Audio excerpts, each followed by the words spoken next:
ଆଚ୍ଛା ଦାଦା ବାପା କୁଆଡେ ଅଭିମାନ କରୁଥିଲେ ଯେ କଳାକାର ମାନେ ବଞ୍ଚିବା ଭାରି କଷ୍ଟ ଥିଲା କଟକରେ ମାନେ କାମ ରହୁଥିଲା ଆପଣଙ୍କର ବାପାଙ୍କର ଯିବା ଆସିବା କରୁଥିଲେ। ବାପା ଓକିଲାତି କରୁଥିଲେ କଟକରେ। ହୁଁ ଆସନ୍ତି କଟକ, ରହନ୍ତି ମଧ୍ୟ କଟକରେ ରହୁଥିଲେ।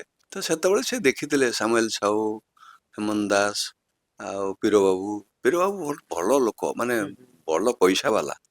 ସେ ଜାଣିନଥିଲେ ଯେ ବାପା ଜାଣିନାହାନ୍ତି ଯେ ଏମାନେ ପଇସା ଘରର ପିଲା, କିନ୍ତୁ ଆସିକି ଏଠି ଡ୍ରାମା ଫମା କରୁଛନ୍ତି ବୋଲି। କିନ୍ତୁ ଗୋଟେ ସିଏ, ଆମେ ପଇସା କିଛି ଲୋକଙ୍କ ପାଖରୁ ଆଣିବୁ, ଟିକଟ କରିବୁ, ସେମାନଙ୍କୁ ଖାଇବାକୁ ଦେବୁ, ତାଉ କିଛି ଆର୍ଟିଷ୍ଟ ସେଠି ରହିବେ, ହୁଁ ବଞ୍ଚିବେ, ଏଇଭଳିଆ ମନୋଭାବରେ ସେମାନେ ଆରମ୍ଭ କରିଥିଲେ। କିଛି ଖରାପ ମନୋଭାବ ନଥିଲା, କିନ୍ତୁ ବାହାର ଲୋକଟା ସିଏ ଦେଖୁଥିଲା ଯେ ହେଇ ଏଣା ତ ଗରିବ ଲୋକ ବୋଧେ, ଏମାନେ ମାଗିକି କଣ କରୁଛନ୍ତି ସବୁ। କିନ୍ତୁ ସେମାନେ ଯେ ମାଗିକି ଆଣି ଆଉ 15ଟା କଳାକାରଙ୍କୁ ବଞ୍ଚଉଥିଲେ, ତ ହୁଁ ସେ ଧାରଣା କାହାର ନଥିଲା। ହୁଁ ସେ ତା ଭିତରେ ମୋ ବାପା ବି ପଶି ଯାଇଥିଲେ, ସିଏ ବି ବୁଝିନଥିଲେ। ସିଏ କହିଲେ କଣ କଣ ଏମିତି କଣ, ସିଏ ଯାହା ହେଲେ ଡ୍ରାମାଟା କଲା ବେଳକୁ, ଆଜ୍ଞା ଡ୍ରାମାଟେ କରୁଛୁ, ଆପଣ ଗୋଟେ ଡୋନେସନ ଦିଅନ୍ତୁ, ସମସ୍ତଙ୍କୁ ପଇସା ମାଗୁଛନ୍ତି। ଆରେ ହୁଁ ଏମିତି ମାଗିବ ନା କଣ, ତୁ ଡ୍ରାମା କଲେ କଣ ଏମିତିଆ ମାଗିବୁ ନା କଣ? ନା ନା ନା, ଦରକାର ନାହିଁ ଦରକାର ନାହିଁ, ଏତେ କଣ କାହାକୁ ମାଗିକି ସମସ୍ତେ ସେଥିପାଇଁ କଣ ସମସ୍ତେ ଖୁସିରେ ଦେବେ କି?